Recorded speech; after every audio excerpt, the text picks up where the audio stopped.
think so. Yeah. Oh, listen to this. Thank you very much. I'm Richard Jordan, chairman of the conference.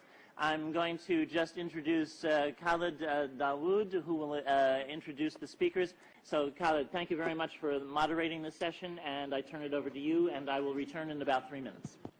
So our next speaker is Dr. Rosalind Peterson. She's the California president and co-founder of the Agriculture Defense Coalition, formed in 2006 to protect agricultural crop production from uncontrolled experimental weather modification programs. A very interesting topic, you know, for a non-specialized person like myself. But also very interesting in her CV that we have with you is also her extensive efforts to protect drinking water supplies from toxic chemical contamination in Martinez, California. That's a very interesting topic, of course, and I was actually wondering myself whether you can tackle whether the same experiments that you're holding in California could be extended to other world countries, particularly poor and developed countries like where we come from. Thank you. Thank you. Good afternoon, ladies and gentlemen, Mr. Chairman. It is a pleasure to be here to speak with all of you today. One of the things that I would like to say is that we are in a global drumbeat right at the moment talking about climate change and global warming. One of the things that is affected by climate change is agriculture. But some of what we are seeing is man-made, but man-made in a different way than you may guess. Weather modification programs, experimental ones done by private companies, done by the United States government, done by states across the United States, are underway. There's more than 50 of them in operation across the United States. All of these impact agriculture because they change the microclimates needed for agriculture to survive. None of these programs that I know of today, and this is all public record, are available at any time with oversight, agricultural oversight or public oversight.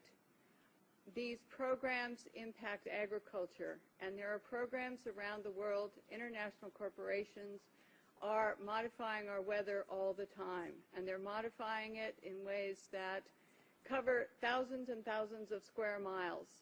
Most of it is chemically altered, so that what happens is that we are putting chemicals, ground-based chemicals that are shot into the air, or chemicals coming from airplanes that change and modify our weather.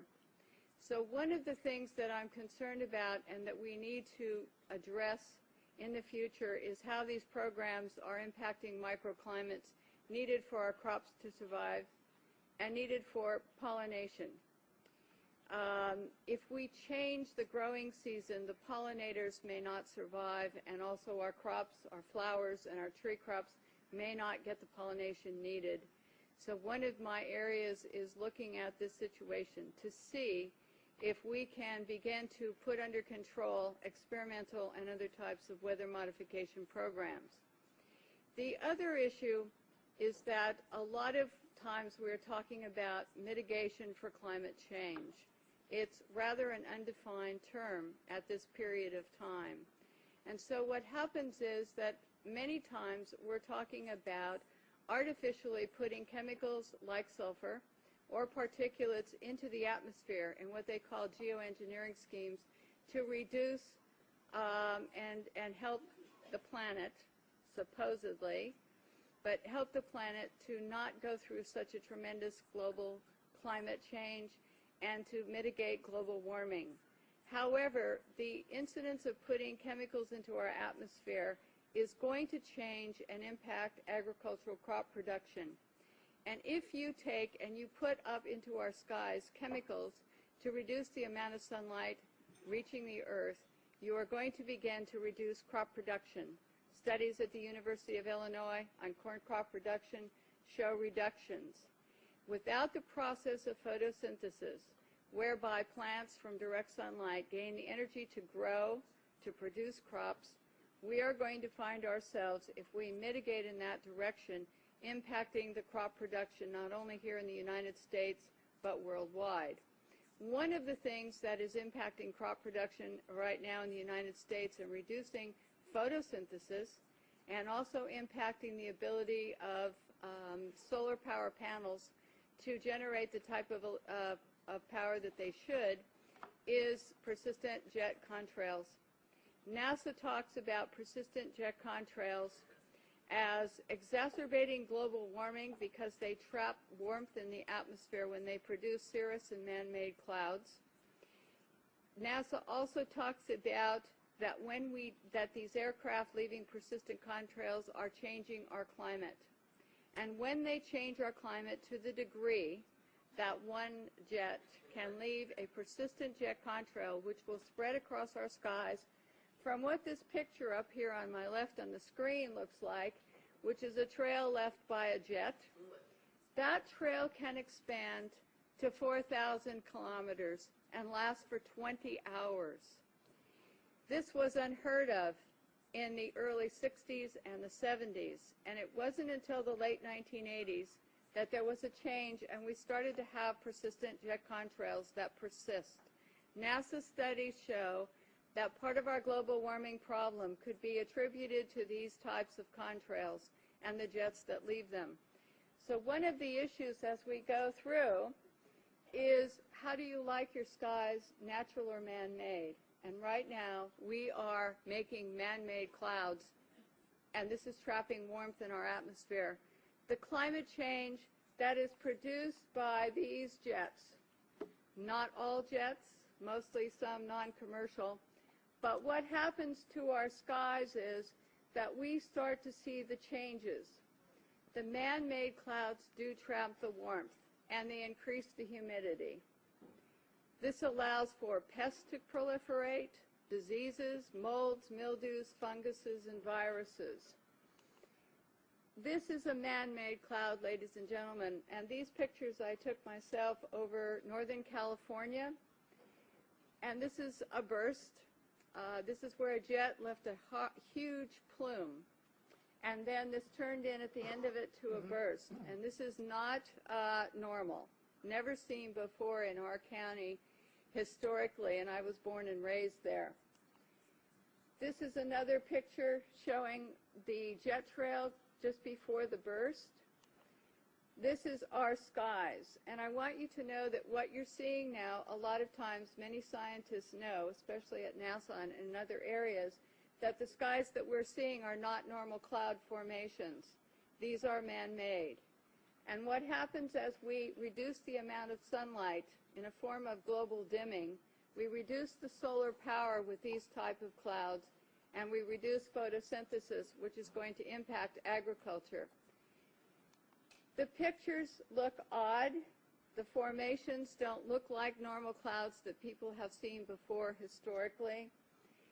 This is another type of man-made cloud, and what we have done and what you're seeing here is we have the photographs from the times that the jet leaves the first trail as a thin, spindly trail to where they form into these different types of cloud formations.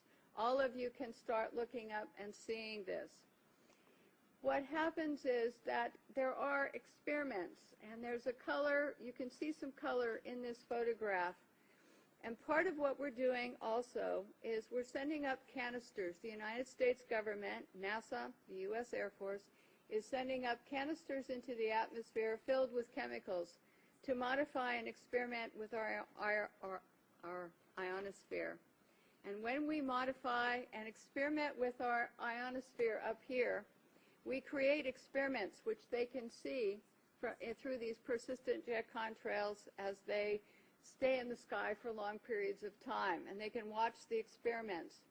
The type of chemicals they are using are aluminum, barium, strontium, and these canisters are sent up on rockets, and what they do is they superheat the canisters to create experiments in our atmosphere.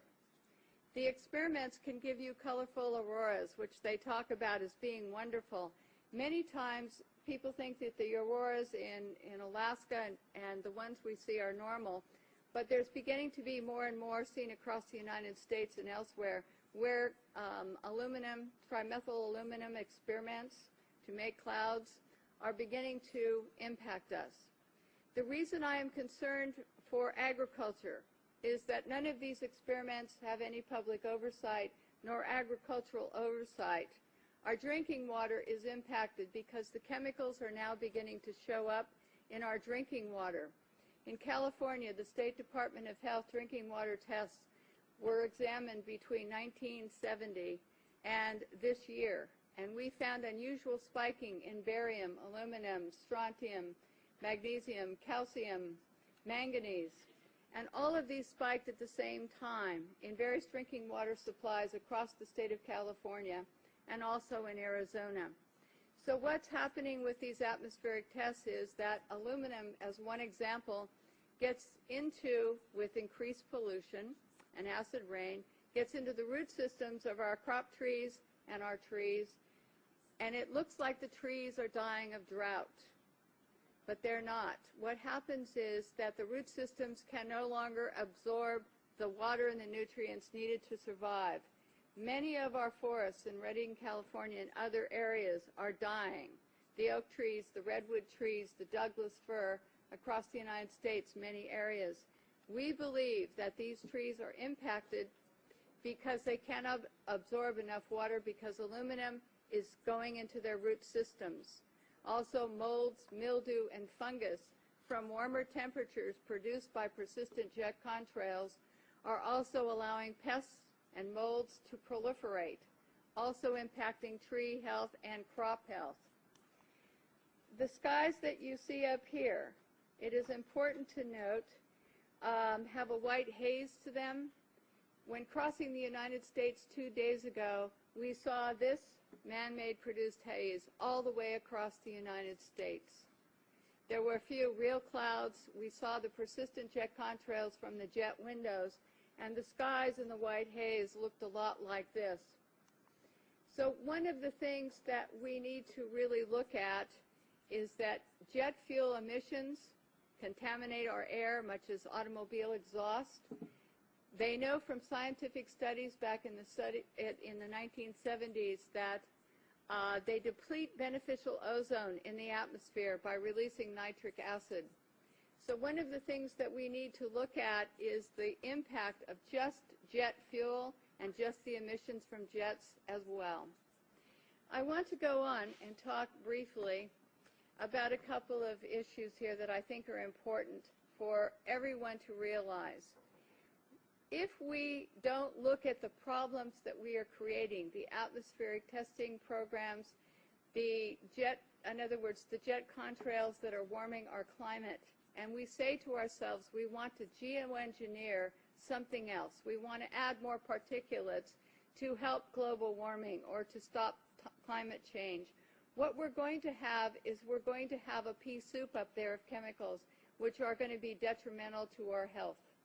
It is much better to take the EPA model of the 1970s, where the Environmental Protection Agency was designed to put in regulations to reduce the pollution at its source, to reduce and put caps on how much pollution corporations, cars, automobiles were putting into the atmosphere.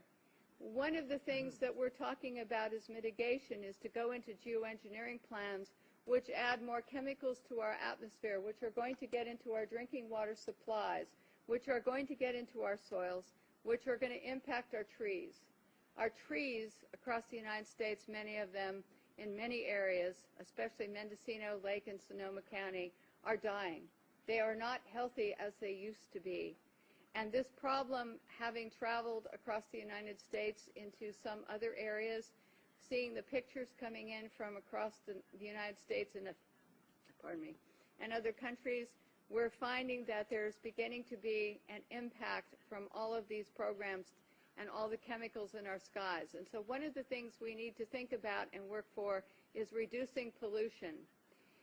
Alan Buckman from the California State Department in Fish and Game talked about microbes, and they're important to the environment.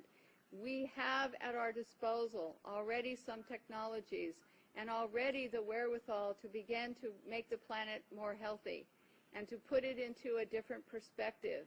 But if we go to the geoengineering schemes that are waiting in the wings, thousands of them, to put the particulates up and sulfur, then we are going to be in trouble with agriculture across the United States and around the world. It is time that we look at some different solutions that are already here and it's time that we look at what's happening in our skies and say we don't need to add any more chemicals, we are doing enough. And what these experiments in our skies are doing with atmospheric heating and testing, we don't know, but the chemicals are showing up in our drinking water.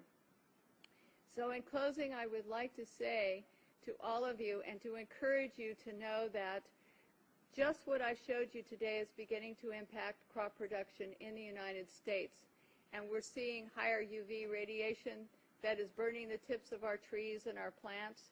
We see the molds and mildews growing here, and we see all of this, and we hope that all of you will consider before you think of mitigation and just go forward with some of the plans that are being sold to you as almost a cap-and-trade situation, where a corporation like Planktos decides to put iron dust into the Galapagos Islands area. This is a proposal, may have already started, and to create algae blooms. And yes, they're saying, yes, we're going to help the environment because we're going to create these algae blooms for more oxygen. But what happens is it's going to impact the marine life in those areas. As a geoengineering plan, it is going to be sold, the credits for this, the supposed benefits, is to be sold as credits to people who want to pollute more. And here's the really awful twist to this, in my opinion, is if we sell pollution credits to polluters to ask them so that they can pollute more, we're only going to add more to our climate change and to our global warming processes. We have to say, no, we don't want money market schemes that are going to go into the ocean and change something possibly to the detriment of our oceans or our air, in order to sell credits to someone who wants to pollute more. Ladies and gentlemen, this is a consideration for all of you when you start to talk about caps and trades, when you start to talk about geoengineering plans, because we don't need a money market scheme. We need to have and use the microbes available to us, the science available to us to reduce the pollution that we're putting into the atmosphere, and we need a new direction, and I think that this might be a good one. So I hope that all of you will consider what I have to say today, and I want to thank you once again for listening to what I had to say. Thank you.